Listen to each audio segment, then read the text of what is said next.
Среќен пат и убав одмор денес министерот за труд и социјална политика Диме Спасов им посака на децата кои заминаа на летување во одмаралиштето Мајски цвет во Струга.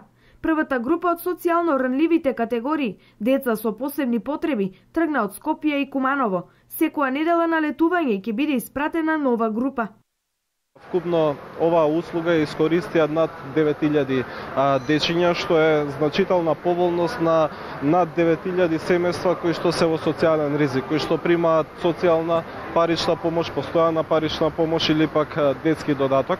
Меѓутоа исто така оваа поволност важи и за децата со пречки во развојот, како и за децата без родители и родителска грижа. Со проектот на летен одмор се испраќаат 1000 деца.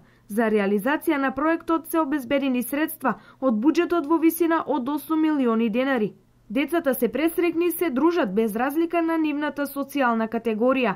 Не се чувствуваат отфрлени, ја гледаат позитивната страна и се социјализираат едни со други, вели еден од родителите. Ке организираме голем број рекреативни и едукативни сесии, а заедно со спасителите од Црвениот крст во Струга ке се грижиме за нивната безбедност на плажа, рече Тунева Пауновска и додаде дека секоја година се подобри во организирањето на летувањето на овие деца. Пријавувањето за летување заврши. Во Штип досега се пријавиле 37 дечиња.